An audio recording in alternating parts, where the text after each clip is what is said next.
Today I'm going to talk about what the circumcenter of a triangle is and how to calculate it given the vertices of a triangle. So what is the circumcenter? The circumcenter of a triangle is where the perpendicular bisectors of the sides meet. Unlike the orthocenter of a triangle, where the altitude of the sides of the triangles meet. The circumcenter of a triangle may lie inside the triangle, on the triangle, or outside of the triangle. In the case of the figure I drew, we have a right angle triangle, and as you can see, the circumcenter is actually falling on the one of the sides of the triangle, and in this case it actually falls on the midpoint of the hypotenuse of the triangle. If your triangle is obtuse, your circumcenter will fall outside the triangle, and if it's acute, your circumcenter falls inside the triangle.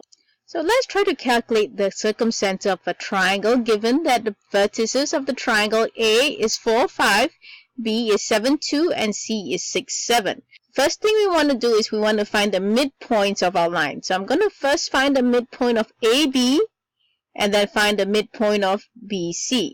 Recall that to find the midpoint of the line, we're going to take x1 plus x2 over 2 and y1 plus y2 over 2. So in this case, your x1 is 4 from our A plus 7 from our B over 2. Our y1 is 5 from our A plus our 2 from our B over 2. Simplify that, so we get 7 plus 4 gives us 11 over 2, which is 5.5, and 5 plus 2 gives us 7. 7 divided by 2 gives us 3.5. And that's our midpoint of AB. Next, we need to find the slope of AB. Recall that the slope of the line is y2 minus y1 over x2 minus x1. So your slope of AB, in this case, your y2 is 2 minus your y1, which is 5, over your x2, which is 7, minus your x1, which is 4. Simplify that. 2 minus 5 gives me negative 3, over 7 minus 4 gives me positive 3. So that equals negative 1. Now also recall that the slope of the perpendicular of the line AB is the negative reciprocal. Therefore, the slope of the perpendicular to line AB would be the negative reciprocal of negative 1, which is just a 1. So now I can write the equation of the line that passes through the midpoint of AB with a slope that is perpendicular to AB. That would be the perpendicular bisector of AB. I'm going to use the point slope formula, which is y minus y1 equals m into x minus x1. Now I'm going to use my midpoint of AB as my x1, which is 5.5, and y1, which is 3.5. So I can write it as y minus my y1, which is 3.5, equals, now my slope is 1 into x minus, and my x1 is 5.5. Okay? I'm going to simplify that, so I get that equals to x minus 5.5 plus 3.5 on both sides, so that gives me a negative 2. So my y equals x minus 2. And I got the negative 2 because I did negative 5.5 plus 3.5 on both sides. And I just made a little note there so you don't get confused as to what I did because I skipped a little bit of steps here. Next, let's find the midpoint of BC. So we're going to take the x1 and x2, which is 7 plus 6 over 2, and our y1, which is 2, and our y2, which is 7. So 2 plus 7 over 2. Simplifying that, we have 7 plus 6 gives me 13. 13 divided by 2 gives me 6.5.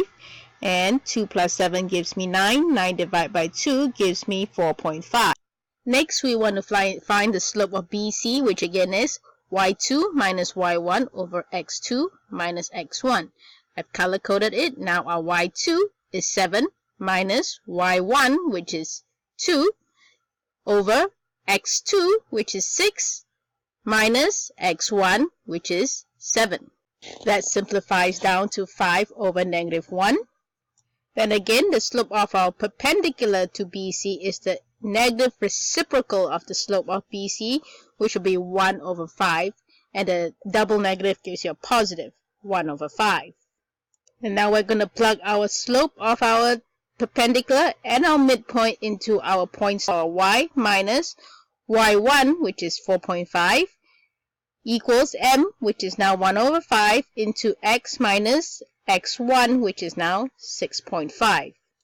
Simplify that. I'm using the distributive property to distribute my 1 over 5, which I've converted to decimals, by x, and 1 over 5 times negative 6.5 gives me 1.3. If you need a refresher on distributive property, I have a video on that, links down below. Next, I'm going to add 0.45 on both sides of my equation to keep that balance, because we want to get rid of that negative 4.5. And that simplifies to y equals 0.2x plus 3.2. Now, if you notice, I have two equations here. I'm going to call this equation 2, and my first equation, equation 1 here. Okay. Now, if you see, we have the equations in the form y equals something and y equals something. So when you have it in the form of y equals something or x equals something, remember the best way to find out x and y is by substitution. If you need a refresher on that, I have a video on how to solve simultaneous equations by substitution, links down below. So I'm gonna substitute equation 1 into equation 2. So instead of our y here, it now became x equals 2. So x minus 2. So y became x minus 2 equals 0.2x plus 3.2. We want to add 2 on both sides to get rid of the negative 2. That leaves me with x equals 0.2x plus 5.2, because 3.2 plus 2 gives me 5.2. Then I want to get rid of my 0.2x here. So I'm going to subtract 0.2x on both sides of my equal sign. That leaves me with 1 minus 0.2 gives me 0.8x equals 5.2 from here. And we want to get rid of our 0.8. So I'm going to divide both sides by 0.8. So 5.2 divided by 0.8, that leaves me with x equals 6.5. So with x equals 6.5, we want to substitute it into one of our equations. I'm going to use equation 1 because the numbers are whole numbers. So we'll substitute x equals 6.5 into equation 1. So y equals x minus 2. Therefore, y equals, now x is 6.5, so we're going to do 6.5 minus 2. And therefore, my y equals 4.5.